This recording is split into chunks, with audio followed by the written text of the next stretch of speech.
Today's topic present perfect. आज हम सीखेंगे इस वीडियो में प्रेजेंट परफेक्ट और उनके जो वाक्य होते हैं affirmative, negative, interrogative, interrogative negative, other interrogative और अदर इंट्रोगेटिव नेगेटिव के बारे में। तो शुरू करते हैं प्रेजेंट परफेक्ट में। इस काल में कार्य का वर्तमान समय में थोड़ी देर पहले पूरे होने का बोध होता है, यानी क्रिया जो होती है वो ऐसा प्रतीत होता है, पढ़ने से ऐसा पता चलता है कि काम अभी अभी पूरा हुआ है, खत्म हुआ है। और जिस वाक्य की क्रिया के अंत में यानी वाक्य के लास्ट में क्या दिखेगा आपको? चुका है, चुकी है, चुके हैं। अर्थात मात्राएं कैसी कैसी आएंगी? आ है की मात्रा, ई है की मात्रा, ए है। जैसे देखिए यहाँ चुका आ की मात्रा है, आ है, चुकी तो ई है, चुके हैं। इस तरीके से वाक्य की क्रिया के अंत में ये मात्राएं या ये शब्द आते हैं। ऐसे आदि शब्द वे वाक्य प्रेजेंट परफेक्ट कहलाते हैं। प्रेजेंट परफेक्ट की सहायक क्रिया हैज, हैव होती है।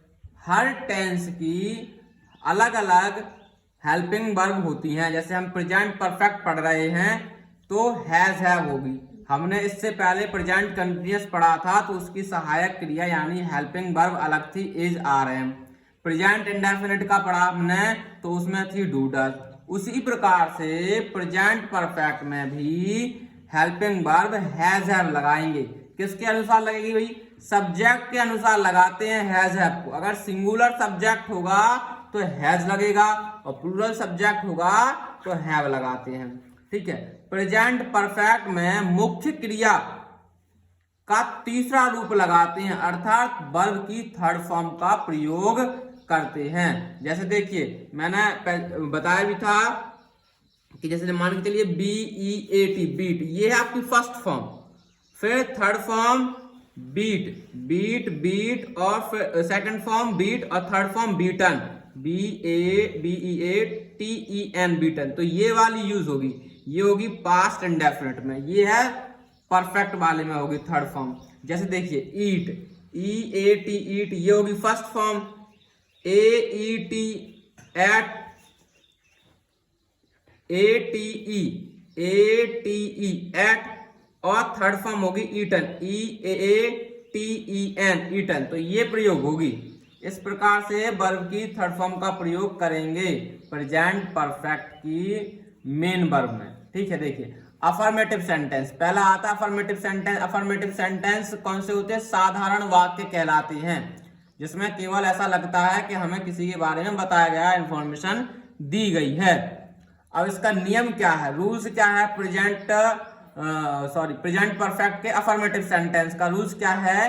पहले हम हिंदी के वाक्य में से सब्जेक्ट को निकालेंगे। हैज या हैव में से कोई एक प्रयोग होगा सब्जेक्ट के अनुसार, फिर वर्ब की थर्ड फॉर्म लगाएंगे, फिर ऑब्जेक्ट लगाएंगे। देखिए जैसे मैंने यहाँ एक वाक्य लिखा होगा हिंदी में, मैं यह पाठ पढ़ा चुका हूं।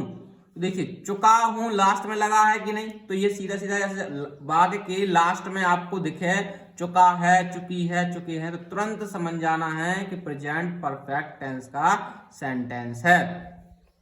अब देखिए ये हिंदी का वाक्य है, इसमें से सबसे पहले इसके अकॉर्डिंग इंग्लिश बनेगी। तो ये क्या कह रहा है? पहले सब्जेक्ट को निकालो। सब्जेक्ट कौन होता है? जो क्रिया को कर रहा है। पढ़ाने का काम किसने किया? मैंने। तो मैं शब्द की अंग्रेजी क्या आएगी? आई। ये हो गया सब्जेक्ट। और आई हमेशा प्लूरल में रखा जाता है तो आई के साथ में हैव लगेगा। हैज और हैव में से एक लगा दिया हमने, हैव, आई हैव। अब वर्ब, वर्ब क्या है? पढ़ाना। पढ़ाने की अंग्रेजी क्या होती है? टीच। और टीच की थर्ड फॉर्म होगी टॉट। I have taught. क्या पढ़ा दिया? ऑब्जेक्ट क्या पढ़ा दिया? यह पाठ। क्या पढ़ा दिया है? यह पाठ। This lesson. वह यह पाठ पढ़ चुकी है, वह यह पाठ पढ़ चुकी है। तो यहां देखिए जो वह शब्द है वो सिंगुलर है। तो देखिए लड़की है तो वह की अंग्रेजी शी लगेगी। She has read this lesson, she has read this lesson. अब रीड की थर्ड फॉर्म रीड ही होती है तो रीड को रीड ही लगा दिया। ठीक है। अब आता है नेगेटिव सेंटेंस। नेगेटिव सेंटेंस कौन से सेंटेंस होते हैं? नेगेटिव सेंटेंस में क्रिया को नकारा जाता है, यानी नहीं का प्रयोग होता है, वाक्य के बीच में नहीं का प्रयोग होता है। इसमें नियम क्या है, इसका रूल्स क्या है, किस रूल से बनेगा? पहले हम निकालेंगे सब्जेक्ट, हिंदी के वाक्य में से पहले निकालेंगे सब्जेक्ट, हैज हैव में से एक लगाएंगे हम, हैज लगाएंगे या हैव लगाएंगे, किसके अकॉर्डिंग लगाएंगे? सब्जेक्ट के अनुसार। फिर लगेगा नॉट, नहीं की अंग्रेजी लगेगी नॉट। फिर वर्ब, वर्ब की थर्ड फॉर्म, वर्ब की थर्ड फॉर्म को नहीं भूलना है, फर्स्ट फॉर्म नहीं लगा देना परफेक्ट में। प्रेजेंट इंडेफिनिट में फर्स्ट फॉर्म लगती है, कंटिन्यूअस में वर्ब में आईएनजी लगती है, और परफेक्ट में वर्ब की थर्ड फॉर्म लगती है। इसलिए वर्ब को नहीं भूलना है कि वर्ब की थर्ड फॉर्म लगानी है प्रेजेंट परफेक्ट में। फिर ऑब्जेक्ट लगाएंगे। देखिए एक एग्जांपल है, वह बाजार नहीं गया है, तो नहीं शब्द आ गया तो नेगेटिव वाला है, ये वाक्य के बीच में नहीं का प्रयोग होगा है, तो ये नेगेटिव सेंटेंस हुआ। तो अब इस वाक्य में से हमें पहले सब्जेक्ट छांटना है, कर्ता जो काम को कर रहा है, यानी जाने का काम कौन कर रहा है? वह। तो वह की अंग्रेजी हो गई ही शब्द है सिंगुलर, ही हैज, हैव और हैज में से हैज लगा दिया, क्यों? क्योंकि हमारा सब्जेक्ट सिंगुलर है, ही हैज। फिर नॉट की इंग्लिश नॉट, ठीक है, नॉट को नॉट लिख दिया, नहीं के इंग्लिश को नॉट लिख दिया। फिर गया, जाने की अंग्रेजी क्या होती है? गो, और गो की थर्ड फॉर्म, गो हो गया फर्स्ट फॉर्म, और वेंट हो गया सेकंड फॉर्म, और गॉन हो गया थर्ड फॉर्म। तो थर्ड फॉर्म लगानी है तो गॉन लगा दिया हमने, गो वेंट गॉन, तो गॉन लग गया थर्ड फॉर्म। गो की थर्ड फॉर्म क्या होगी? Gone. He has not gone. अब ऑब्जेक्ट कहाँ है? कहाँ गया वो? बाजार, तो आएगा मार्केट। ऑब्जेक्ट क्या है? Market. He has not gone to market. तो सब चीजें आ गई, सब्जेक्ट आ गया, हैज हैव आ गया, नॉट आ गया, वर्ब, वर्ब की थर्ड फॉर्म, ऑब्जेक्ट, पूरा प्रयोग हो गया। अब देखिए, मैंने खाना नहीं खाया है, तो ये भी नेगेटिव है, तो ये कैसे होगा? ये भी इसी की तरह होगा। मैंने की अंग्रेजी निकाल दी आई, आई। अब हैव लगाया, क्यों? क्योंकि आई को प्लूरल माना गया है, इसलिए हैव लगेगा आई के साथ में। प्रेजेंट इंडेफिनिट में हम डू लगाते थे, प्रेजेंट परफेक्ट में हम हैव लगाएंगे, क्यों? क्योंकि आई को ग्रामर में प्लूरल में रखा गया है। फिर नहीं की इंग्लिश नॉट लिख दी। अब वर्ब, नॉट आ गया, वर्ब क्या है हमारी? खाया, खाने की अंग्रेजी क्या होती है? ईट, और ईट की थर्ड फॉर्म मैंने बताया, ईट, एट, ईटन, तो यहां लगेगी eaten. I have not eaten the food, the food क्या है? ऑब्जेक्ट। अब देखिए इंट्रोगेटिव सेंटेंस, आशा करता हूं समझ में आ रहा होगा, है ना? तो अब इंट्रोगेटिव सेंटेंस क्या होते हैं? देखिए इंट्रोगेटिव सेंटेंस वे वाक्य होते हैं जिन वाक्यों के पहले क्या शब्द आता है, वाक्य के पहले क्या शब्द आता है, और वाक्य के अगर पहले क्या आ गया तो क्या की इंग्लिश हेल्पिंग वर्ब होती है। जैसे प्रेजेंट परफेक्ट की हेल्पिंग वर्ब हमारी हैज हैव है, तो क्या की इंग्लिश हैज हैव लगाएंगे, किसके अनुसार? सब्जेक्ट के अनुसार लगेगा, इन दोनों में से एक, हैज या हैव। तो देखिए पहले क्या की अंग्रेजी हैज हैव लगाएंगे, इनमें से एक, फिर लिखेंगे सब्जेक्ट, फिर वर्ब, वर्ब की थर्ड फॉर्म, उसके बाद में ऑब्जेक्ट, फिर क्वेश्चन मार्क लगाना जरूरी होता है। एक हिंदी में एग्जांपल लेंगे, देखिए क्या तुमने खाना खा लिया? तो देखिए पहले क्या शब्द लगा होगा, पहले क्या लगा होगा, तो कौन सा सेंटेंस होगा? इंट्रोगेटिव सेंटेंस होगा। अब देखिए हैज और हैव में से कैसे पता करेंगे क्या लगाएं? तो आपको पहले हैज और हैव लगाने से पहले सब्जेक्ट को ढूंढ लेना है, सब्जेक्ट को निकाल लेना है कि सब्जेक्ट कैसा है, सिंगुलर है कि प्लूरल है। क्या तुमने खाना खा लिया है, तो सब्जेक्ट क्या है हमारा? तुमने, तो तुमने की अंग्रेजी होती है यू, और यू को कहां रखा गया है? प्लूरल में, तो यू प्लूरल है, तो क्या की अंग्रेजी क्या लगेगी? हैव लगेगी, हैव। फिर सब्जेक्ट लगाएंगे यू। अब देखिए वर्ब, वर्ब क्या है? खा लिया, खाने की अंग्रेजी होती है ईट, तो थर्ड फॉर्म लगाएंगे ईट की, eaten. Have you eaten the food. तो इस प्रकार से इंट्रोगेटिव सेंटेंस को ट्रांसलेट कर देंगे हिंदी से इंग्लिश में। अब देखिए यहाँ हैव के लिए मैंने एक एग्जांपल लिया और हैज के लिए मैंने एक एग्जांपल, अलग अलग एग्जांपल ले रहा हूँ दोनों, जहां आपको अच्छे से समझ में आए कि हैज कहाँ लगाना है और हैव कहाँ लगाना है। सिंगुलर सब्जेक्ट होगा तो हम हैज लगाएंगे और प्लूरल सब्जेक्ट होगा तो हैव लगाएंगे। देखिए क्या वह स्कूल चला गया है, क्या वह स्कूल चला गया है। तो यहाँ ऐसा प्रतीत हो रहा है कि एक व्यक्ति के बारे में बात हो रही है, तो वह शब्द ही, और ही सिंगुलर सब्जेक्ट माना जाता है। तो ही के साथ में क्या लगेगा, पहले हैज, क्या की अंग्रेजी क्या लगा दी हमने, हैज। हैज क्यों लगाई है, क्योंकि सब्जेक्ट हमारा सिंगुलर है, सब्जेक्ट लगा दिया ही। अब सब्जेक्ट के बाद में क्या निकालना है, वर्ब। जाने की अंग्रेजी क्या होती है, जाने की अंग्रेजी क्या होती है, गो। अब गो की third form go, went, gone. Go first form, went second form और गॉन थर्ड फॉर्म, तो ये वाली लगेगी, हैज ही गॉन। अब ऑब्जेक्ट क्या है, कहां चला गया, स्कूल, गॉन टू स्कूल, क्या वह स्कूल चला गया। इसको ट्रांसलेट करेंगे इंग्लिश में तो कैसे बनेगा, has he gone to school. इस प्रकार से इंट्रोगेटिव सेंटेंस हम ट्रांसलेट कर पाएंगे और कर सकते हैं। आशा करता हूं समझ में आ रहा होगा। उसके बाद में पढ़ेंगे हम इंट्रोगेटिव नेगेटिव सेंटेंस, यानी इंट्रोगेटिव भी रहेगा और उसमें नेगेटिव। इंट्रोगेटिव क्या होता है कि वाक्य में पहले क्या आएगा, नेगेटिव क्या होता है कि वाक्य के बीच में नहीं होगा, वो हो जाएगा इंट्रोगेटिव नेगेटिव सेंटेंस। अब देखिए इसका नियम क्या है, किस तरीके से हम ट्रांसलेट करेंगे हिंदी से इंग्लिश में।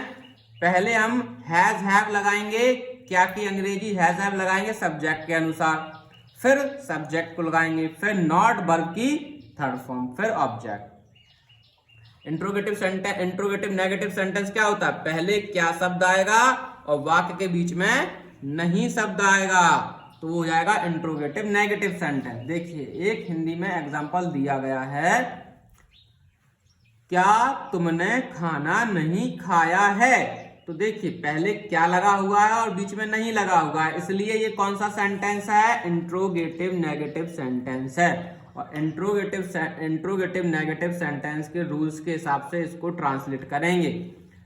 तो पहले हैज और हैव लगानी, किसकी, इंग्लिश, क्या की, किसके अनुसार लगेगा, सब्जेक्ट। सब्जेक्ट हमारा क्या है, तुमने। तुमने की इंग्लिश क्या होती है, यू, और यू हमेशा कै में आता है, प्लूरल में आता है, और प्लूरल के साथ में क्या लगता है, हैव। तो हैव यू, सब्जेक्ट आ गया यू। अब नहीं की इंग्लिश क्या आ गई, नॉट, हैव यू नॉट। अब वर्ब क्या है, खाया, खाने की अंग्रेजी होती है ईट, और ईट की थर्ड फॉर्म होगी eaten, have you not eaten. अब क्या है, ऑब्जेक्ट, बचा क्या है, खाना, तो द फूड, फिर क्वेश्चन मार्क लगा देंगे। एक बार मैं फिर बोल रहा हूं, क्या तुमने खाना नहीं खाया है, इसको हिंदी में ट्रांसलेट हुआ, have you not eaten the food. तो ये हैव के लिए मैंने एक एग्जांपल लिया है प्लूरल सब्जेक्ट रख के। अब मैं सिंगुलर सब्जेक्ट रख के हैज का प्रयोग बता रहा हूं। क्या वह स्कूल नहीं गया है, क्या वह स्कूल नहीं गया है। पढ़ने से ही पता चल जाता है कि हम कितने व्यक्तियों के बारे में बात कर रहे हैं। तो यहाँ देखिए, यहाँ साफ साफ पता चल रहा है क्या वह स्कूल नहीं गया है। पढ़ने से पता चल रहा है किसी एक व्यक्ति के बारे में बात हो रही है, किसी एक लड़के के बारे में बात हो रही है। तो देखिए क्या वह, तो वह जो शब्द है और उसकी इंग्लिश है वो ही है, ही सिंगुलर माना जाता है। तो क्या की अंग्रेजी, has he not gone to school.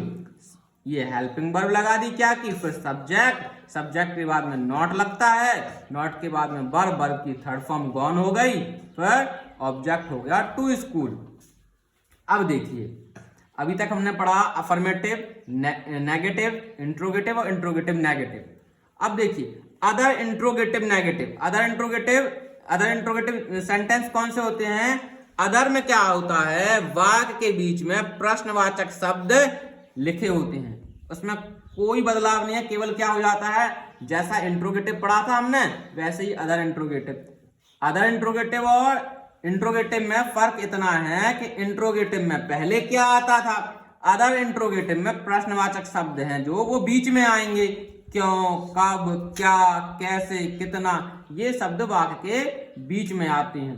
और जब वाक्य के बीच में आ जाए जो शब्द, उसको इंग्लिश में ट्रांसलेट करते समय क्या करते हैं, उसको पहले लिखा जाता है। क्या लिखा जाता है? पहले लिखा जाता है। देखिए ये क्वेश्चन मार्क मैंने लिखा हुआ है, इसका मतलब ये है कि पहले प्रश्नवाचक जो शब्द हैं, क्वेश्चन वर्ड हैं, उनको आपको बीच में से निकाल करके पहले लिखना है शुरुआत में।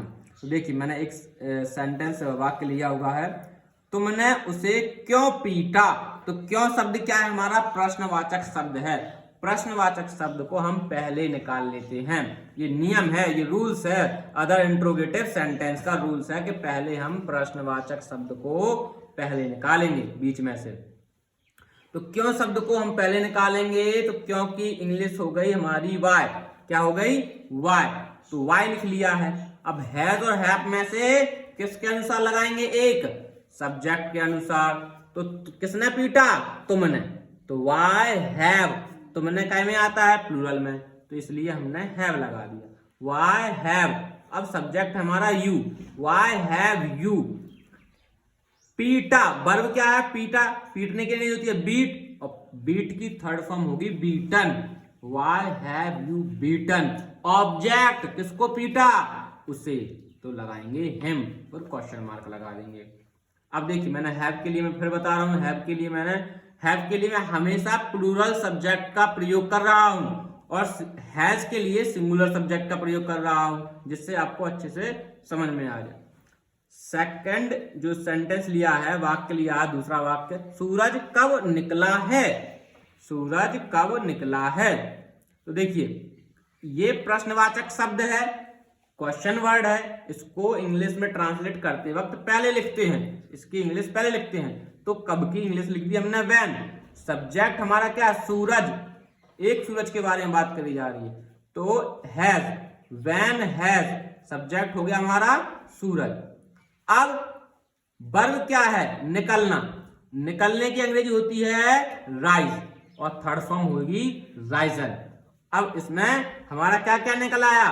क्वेश्चन मार्क शब्द निकल आया, हैज हैव सब्जेक्ट वर्ब। अब इसमें ऑब्जेक्ट है ही नहीं है कि आसमान में निकला है कि बादल में निकला है, तो यहाँ ऑब्जेक्ट है नहीं है, तो वहीं पे छोड़ देंगे, वहीं पे हमारा सेंटेंस खत्म हो जाएगा। तो इसकी इंग्लिश ट्रांसलेट कैसे हुई? When has the sun risen. अब पढ़ेंगे हम लास्ट सेंटेंस है other interrogative negative sentence. Other interrogative negative sentence, इसमें क्या होगा? वाक्य के बीच में प्रश्नवाचक शब्द के साथ में नहीं आएगा, नहीं शब्द और लगा होगा। अदर इंट्रोगेटिव में नहीं और जुड़ जाएगा तो वो हो जाएगा अदर इंट्रोगेटिव नेगेटिव सेंटेंस। नहीं जुड़ने से नेगेटिव सेंटेंस और बन जाएगा वो। ठीक है, तो उसमें क्या बिल्कुल उसी की तरह है, केवल सब्जेक्ट के बाद में नॉट लगाना। देखिए पहले प्रश्नवाचक शब्द को हम बीच में से पहले निकालेंगे, हैज हैव हम सब्जेक्ट के अनुसार लिखेंगे, फिर सब्जेक्ट को लिखेंगे, फिर नॉट को लिखेंगे, फिर वर्ब ढूंढ करके लिखेंगे, वर्ब निकालेंगे उसमें से, और वर्ब की थर्ड फॉर्म, फिर ऑब्जेक्ट, फिर क्वेश्चन मार्क। देखिए एक हिंदी में वाक्य लिया हुआ है, तुमने उसे क्यों नहीं पीटा।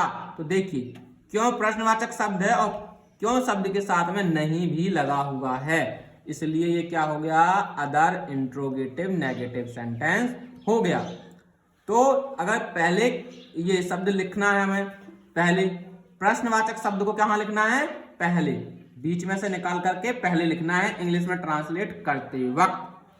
तो क्योंकि इंग्लिश होगी वाई, WHY। अब हैज हैव में से एक लगाएंगे, तो यहां सब्जेक्ट हमारा है क्या है? यू। तो यू के साथ क्या लगता है? हैव। वाई हैव, तुमने की अंग्रेजी आ गई यू, वाई हैव यू, फिर सब्जेक्ट हो गया। अब क्या बचा है? नॉट, तो नॉट लिख दिया। अब वर्ब ढूंढनी है, पीटने की अंग्रेजी क्या होती है? बीट, और बीट की थर्ड फॉर्म लगानी है beaten. Why have you not beaten. अब ऑब्जेक्ट क्या है? देखिए हमने इसकी इंग्लिश लिख ली, इसकी इंग्लिश लिख ली, इसकी इंग्लिश लिख ली, इसकी इंग्लिश, बचा क्या है? उसे की इंग्लिश हो जाएगी हिम। जो वर्ब के बाद में जो कुछ बचा रहेगा वो हमारा ऑब्जेक्ट हो जाएगा। अब देखिए सेकंड जो दूसरा मैंने वाक्य लिया हुआ है वो इस तरीके से है, सूरज कब नहीं निकला है। सूरज कब नहीं निकला है।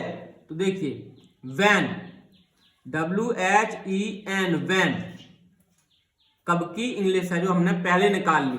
प्रश्नवाचक अदर इंट्रोगेटिव नेगेटिव सेंटेंस में प्रश्नवाचक जो शब्द होगा उसकी इंग्लिश को हम पहले निकाल के लिखेंगे। तो हमने कब की इंग्लिश पहले लिख ली when।